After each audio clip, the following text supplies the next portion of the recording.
Hahaha. Apa kabar sahabat YT artikel 2? Kali ini saya akan membacakan lanjutan alur cerita kisah Aditya yang berpura-pura miskin. Tapi, sebelum mendengarkan kisah ceritanya, silahkan cari posisi yang nyaman dan jauhi keramaian. Dan jangan lupa pasang headsetnya. Dan inilah alur cerita kisah Aditya anak bos besar yang berpura-pura miskin.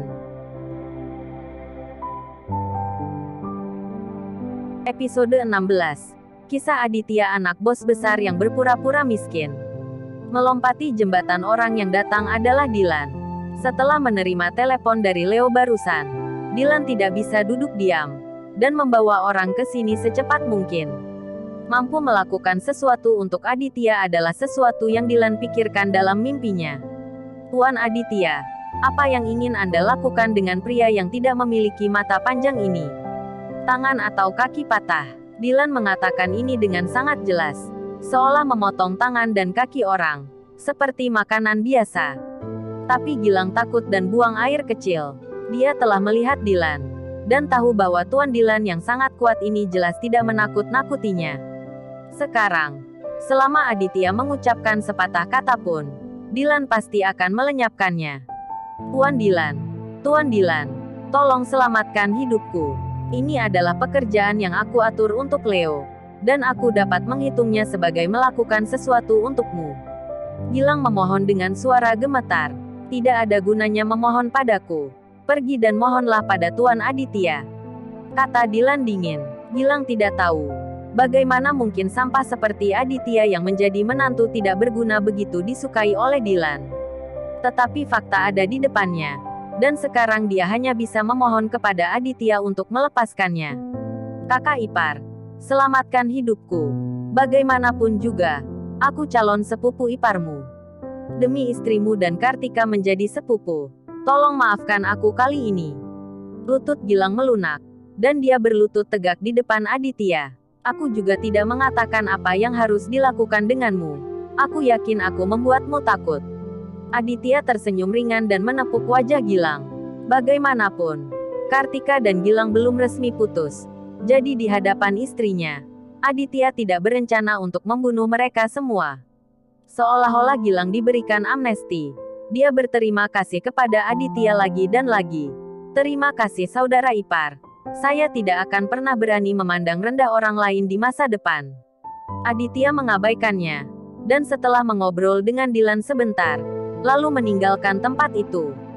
Setelah kembali ke rumah, Aditya hendak memasuki ruangan sebentar-sebentar, tetapi menemukan bahwa Dahlia berusaha membujuk Farah. Farah, hari ini, apapun yang terjadi, kamu harus pergi menemui Tuan Wawan bersamaku. Saya mendengar bahwa taman air sedang dibangun, dan villa kita harus dibangun selanjutnya. Katamu, siapa selain Tuan Wawan? Masih bisakah membantu kita? Dahlia berkata dengan penuh semangat. Bu, Farah menggigit bibirnya. Meskipun dia tidak ingin memiliki hubungan seperti itu dengan Wawan, dia benar-benar tidak punya cara yang lebih baik sekarang.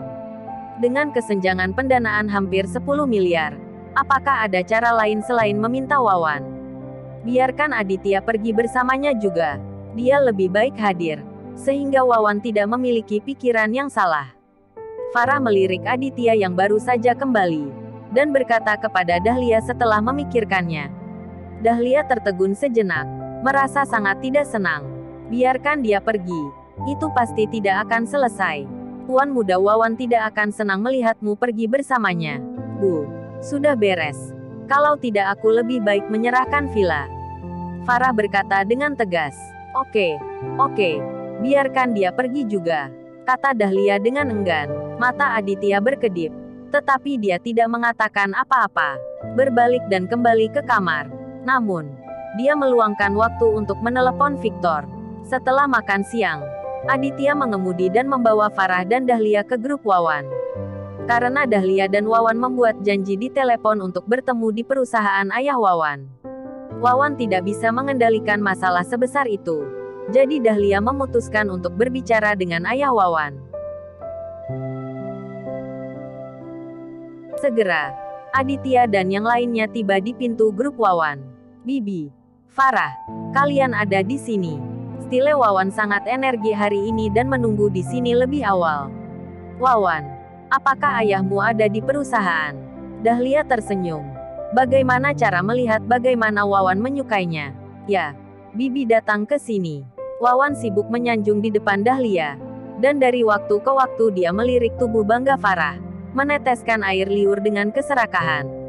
Pada saat ini, Aditya juga turun dari mobil. Ketika Wawan melihat Aditya juga datang, wajahnya langsung tenggelam.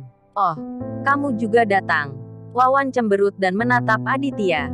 Kemarin, Aditya menendang mempermalukan dia seperti seekor anjing. Dan Wawan sedang memikirkan cara untuk membalas. Dahlia takut Aditya akan menyinggung Wawan. Jadi dia memelototi Aditya. Dan memberi isyarat padanya untuk tidak menimbulkan masalah. Aditya tidak repot-repot berdebat dengan badut seperti Wawan. Jadi dia masuk bersama mereka. Halo, Tuan Muda. Begitu mereka memasuki pintu, dua staf wanita yang lewat membungkuk dalam-dalam kepada Wawan dan menyapa. Wawan sangat bangga. Dan tidak lupa melihat reaksi Farah. Melihat bahwa Farah tidak bereaksi, dia bahkan tidak meliriknya. Wawan merasa sedikit merenung. Tapi Dahlia sangat iri ketika melihat adegan ini. Senang, punya uang. Lihat berapa banyak uang yang dimiliki orang. Betapa cantiknya mereka. Bibi, Farah, ini ayahku. Memasuki kantor ketua, Wawan memperkenalkannya dengan bangga. Dia hanya memperlakukan Aditya seperti tembok. Pada saat ini, seorang pria kaya berusia 40-an sedang duduk di kursi bos. Anda adalah Nona Dahlia. Silakan duduk. Alfian berkata kepada Dahlia dengan sopan. Tetapi dia tidak berdiri menyapanya. Dan gayanya tidak terlalu mandang. Dahlia cukup terkendali di depan Alfian. Bagaimanapun, dia memohon orang lain untuk datang. Halo, Tuan, Alfian. Dahlia menyapa Alfian dengan senyum di wajahnya. Ayah, ini Farah yang aku katakan. Wawan memperkenalkan Farah kepada Alfian. Ketika Alfian melihat Farah, matanya tiba-tiba berbinar. Sosok ini, penampilan ini, seperti seorang dewi. Itu terlalu indah. Tidak heran Wawan terpesona olehnya. Alfian menghela nafas dalam, memutar matanya, dan sudah punya ide. Dahlia, beritahu saya niat Anda. Tidak ada masalah dengan dana. Dan saya dapat menginvestasikan 10 miliar. Kata Alfian kepada Dahlia dengan ekspresi kaya. Dahlia sangat bersemangat. Dia tidak menyangka akan begitu mulus. Terima kasih banyak, Tuan Alfian. Tunggu, saya belum selesai berbicara. Saya akan berbagi setengah dari keuntungan dari penjualan real estate, kata Alfian. Farah mengerutkan kening setelah mendengar ini. Kondisi ini terlalu keras. Splendid Villa sekarang dalam tahap akhir. Alfian menginvestasikan 10 miliar dan harus berbagi setengah dari keuntungan. Itu terlalu kejam. Aditya mencibir di dalam hatinya. Wawan tidak tahu malu. Ayahnya bahkan lebih tidak tahu malu. Tuan Alfian, ini tidak cocok. Dahlia juga sedikit tercengang. Dia tidak menyangka Alfian begitu serakah. Hehe, saya pikir jika Nyonya Dahlia dapat mengumpulkan 10 miliar, tidak akan datang kepada saya, kan? Alfian tersenyum bangga. Tapi ya, jika kita menjadi saudara, saya hanya membutuhkan 20% dari keuntungan. Dahlia secara alami mengerti. Selama Farah menceraikan Aditya dan menikahi Wawan, Alfian hanya membutuhkan 20% dari keuntungan. 20% dari keuntungan dapat diterima oleh Dahlia. Dan dia juga bersedia naik ke kerabat seperti Alfian. Jadi Dahlia melihat kembali ke Farah. Hati Wawan hancur. Dan dia membayangkan betapa kerennya dia setelah mendapatkan Farah. Farah sangat marah sehingga dia akan menarik Aditya keluar dari sini. Tuan Alfian, orang-orang dari Universal International ada di sini. Mengatakan mereka ingin bertemu dengan Nona Farah. Pada saat ini, Sekretaris Alfian masuk dan berkata, Alfian terkejut. Dibandingkan dengan Universal International, kekuatannya hanya sampah. Silakan masuk. Ya, sekretaris wanita itu mengangguk dan keluar. Segera, seorang wanita menawan berusia 20-an masuk. Setelah wanita itu masuk, matanya pertama kali tertuju pada Aditya. Dan dia tersenyum menawan pada Aditya, yang sangat menggoda. Aditya tidak terkejut sama sekali. Karena itu semua sesuai harapannya. Itu adalah asisten Victor, Rianti. Halo, Nona Farah. Tuan muda kami telah menunjuk saya untuk mendiskusikan masalah kerja sama dengan Anda, kata Rianti kepada Farah dengan sopan. Farah terkejut. Apakah Tuan Edward dari Jakarta? Dia ingin mendiskusikan kerja sama dengan saya. Ya, Rianti tersenyum. Bagaimana Tuan Edward mau bekerja sama? Farah bertanya-tanya apakah dia sedang bermimpi. Dengan status setinggi Tuan Edward, bagaimana mungkin dia bisa bekerja sama dengannya? Itu benar. Villa dibangun oleh kami. Kamu tidak perlu membayar sepeser pun. Rianti memperkenalkan. Kalau begitu, apakah Tuan Anda punya syarat? Tidak ada syarat. Saya tidak akan membagi keuntungan dengan Anda, yakinlah, kata Rianti. Tiba-tiba, Farah terdiam di sana. Langit benar-benar menjatuhkan keberuntungan padanya. Menempatkan begitu banyak uang dengan sia-sia, tanpa bagi hasil. Apakah Tuan Edward ini melakukan amal? Farah tidak bisa mengetahuinya. Mulut Dahlia terbuka lebar, dan dia bingung. Setelah mencubit pahanya, Dahlia yakin bahwa dia tidak sedang bermimpi. Nona Farah tidak perlu khawatir. Dengan reputasi Tuan Muda Edward dan Universal International kami tidak akan berbohong padamu. Aku akan pergi, selamat tinggal. Setelah Rianti selesai berbicara, dia berbalik dan pergi dengan kakinya yang ramping dan panjang. Wawan tercengang. Dia pikir Farah sudah tenang, tapi dia tidak menyangka akan mengalami serangan kritis seperti itu. Alfian bahkan tercengang oleh Guntur, dan duduk di kursi untuk waktu yang lama tanpa pulih. Baru saja dia sombong, tapi sekarang dia telah menjadi keberadaan seperti badut. Dibandingkan dengan kekayaan, dan keinginan Tuan Edward, dia adalah orang yang tidak tahu malu yang memanfaatkan api. Butuh setengah menit bagi Farah untuk pulih dari keterkejutannya, dan senyum manis muncul di wajahnya setelah kejutan itu.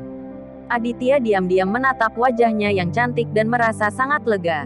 Konspirasi. Pasti ada konspirasi di sini. Setelah terkejut beberapa saat, Wawan akhirnya mengucapkan kalimat ini. Tetapi semua orang bisa melihat bahwa apa yang dia katakan adalah enggan. Setidaknya itu lebih baik daripada membuka mulutmu untuk minum darah.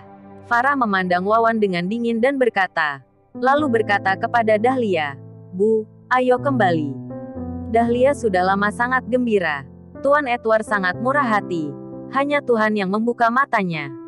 Tidak masalah jika tidak ada bantuan dari keluarga Wawan sekarang. Tuan Alfian, nafsu makanmu terlalu besar. Aku tidak bisa menerimanya, hehe. Dahlia tersenyum dan berbalik untuk meninggalkan kantor Alfian. Farah dan Aditya juga pergi. Alfian sangat marah sehingga dia membanting tinjunya ke meja.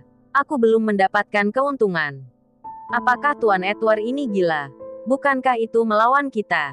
Kata itu keluar sekarang. Wawan juga sangat marah sehingga giginya gatal. Saya masih menyelidiki. Belumkah saya mendengar dari orang-orang dari Universal International bahwa dia adalah putra keluarga Edward di ibu kota? Bahkan jika penyelidikannya terperinci, apa yang dapat kamu lakukan pada keluarga Edward? Kata Alfian dengan marah. Wawan tidak memiliki kata-kata lagi. Keluarga Edward di ibu kota. Bagaimana mungkin keluarga Alfian dapat memprovokasi mereka? Dalam perjalanan kembali, Dahlia tidak bisa mengendalikan kegembiraannya. Farah, kapan kamu bertemu Tuan Edward? Farah terkejut. Bagaimana dia bisa mengenal Tuan Edward? Bu, saya belum pernah melihat Tuan muda yang bermarga Edward sama sekali. Kamu berbohong. Jika kamu tidak mengenal Tuan muda Edward, bagaimana Tuan muda Edward bisa membantu kita seperti ini? Dahlia bertanya. Farah tersenyum tak berdaya. Mengetahui bahwa ibunya tidak akan percaya jika dia menjelaskannya. Jadi dia tidak mengatakan apa-apa lagi. Aditya mengendarai mobil dan merasa geli di hatinya. Ibu mertua saya tidak iri pada Tuan Wawan lagi. Jadi sudah waktunya untuk iri pada Tuan Edward. Itu benar-benar siapapun yang memiliki lebih banyak uang dan siapa yang suka siapa. Terlalu sombong. Dia ingin tahu bahwa menantunya adalah Tuan muda Edward. Dan dia tidak tahu bagaimana perasaannya. Bersambung.